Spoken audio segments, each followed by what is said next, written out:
Good morning, good evening, good afternoon. Welcome back to Walking with Wanzu. My name is Yvette Wanzu, and this is the Walking with Wanzu podcast. Now, I know it's been a minute, but I'm back. I'm back. How are you? I hope you're fine. How are you keeping? You've been vaccinated? Now is when I'm just remembering the last conversation we had about me prioritizing my vaccination this November. So I have not forgotten. I am working on it. But how are you? How are you really? How is your life? How is your heart? How is your family? How's work?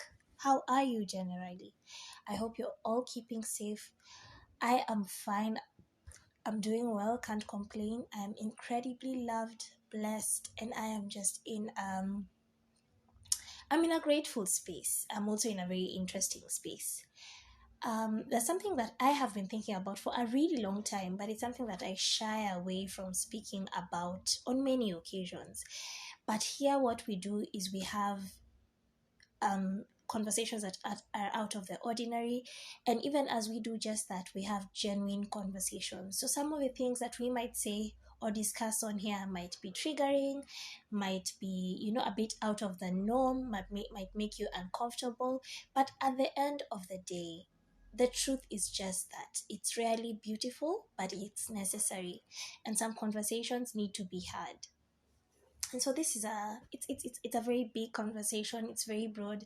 I don't think we can even be able to cover it just by doing one episode. But as time continues and as life continues to unfold, because life is always lifing and it's always doing what it needs to do, we will continue to discuss it because it's something that keeps coming up and going away and coming up and going away. And this is the issue of sex, our sexuality, the discussion on purity, on celibacy, and all that.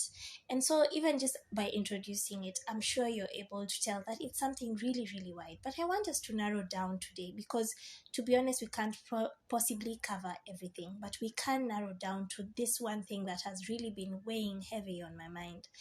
And that is the issue of sexual tension.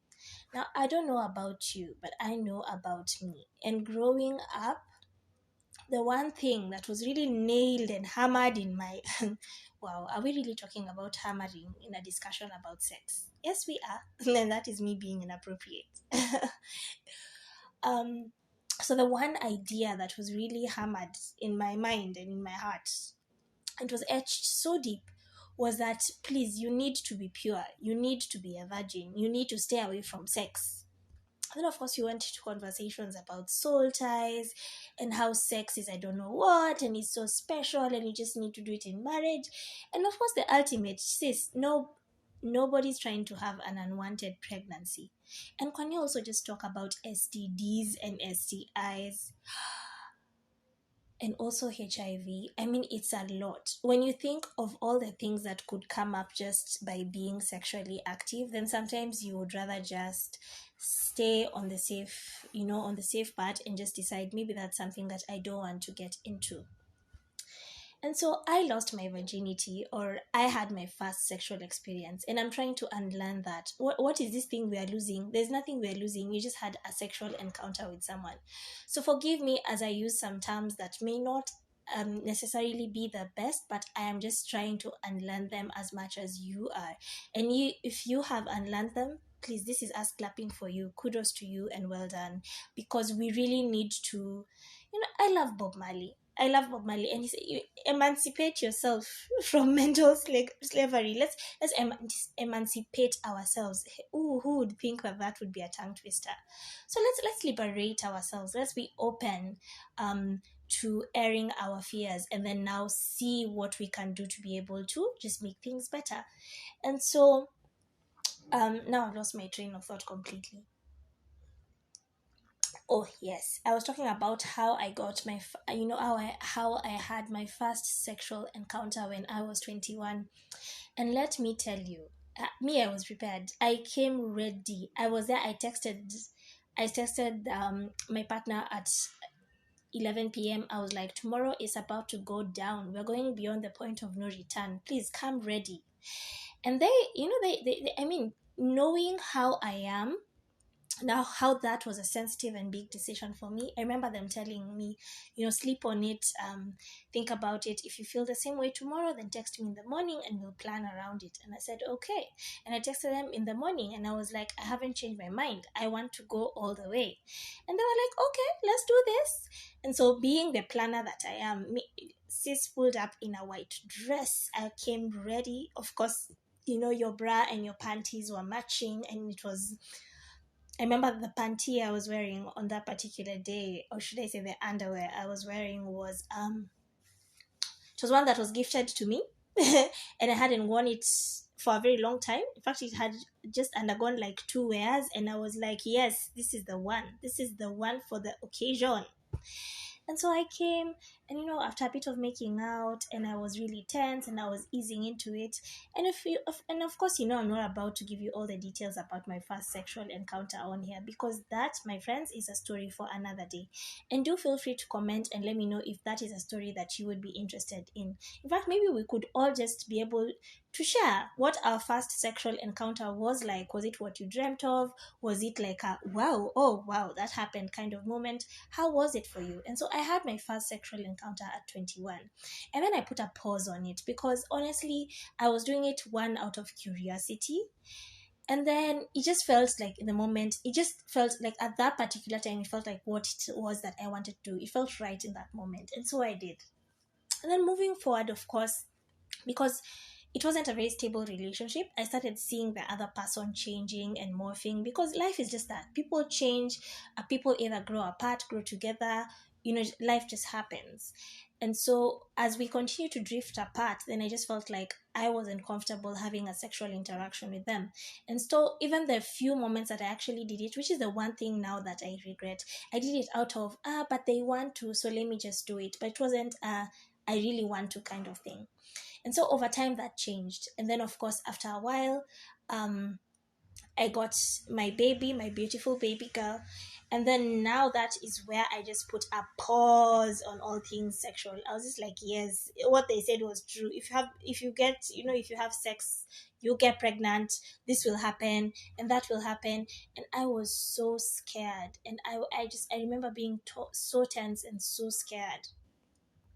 And so I got into a few other, I don't want to say the relationships. So I dated a couple of people. And one thing that I decided that was really deep etched in my mind was to be celibate.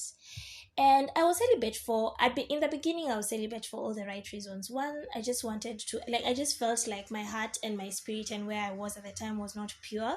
And one of the many few things I wanted to remove from the scene just to be able to get my clarity and purity back and just feel like I'm in a good space was sex. And so, sex, even outside the confines of everything, for me, how I would define the perfect sexual encounter for me was to be in a committed and loving and fulfilling relationship. And just to feel comfortable and safe with a person, to be able to express myself.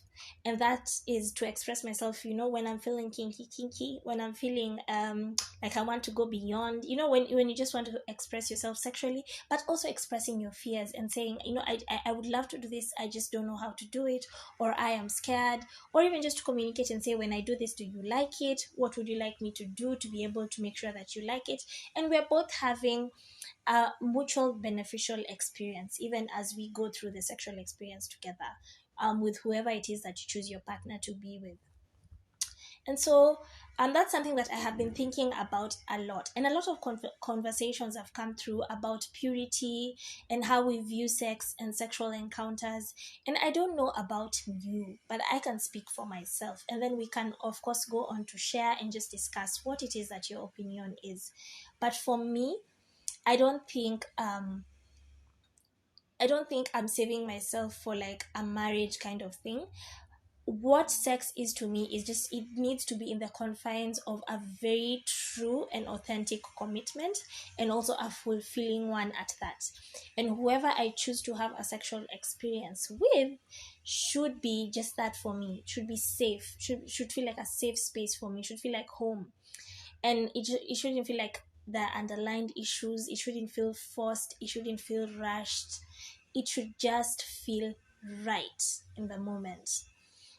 One thing that I am very conscious of and that I never do to myself is have an experience and then go back and say, oh my God, why did I do that? And I start beating myself up and having all these thoughts. That is something that I would never want to put myself through. And I have just noticed over time that this has developed into a fear.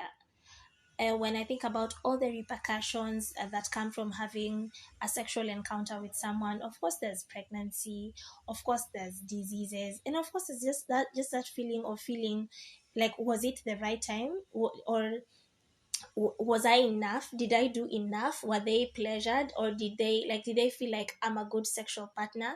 There's also just, the pressure of performing and just doing really, really well.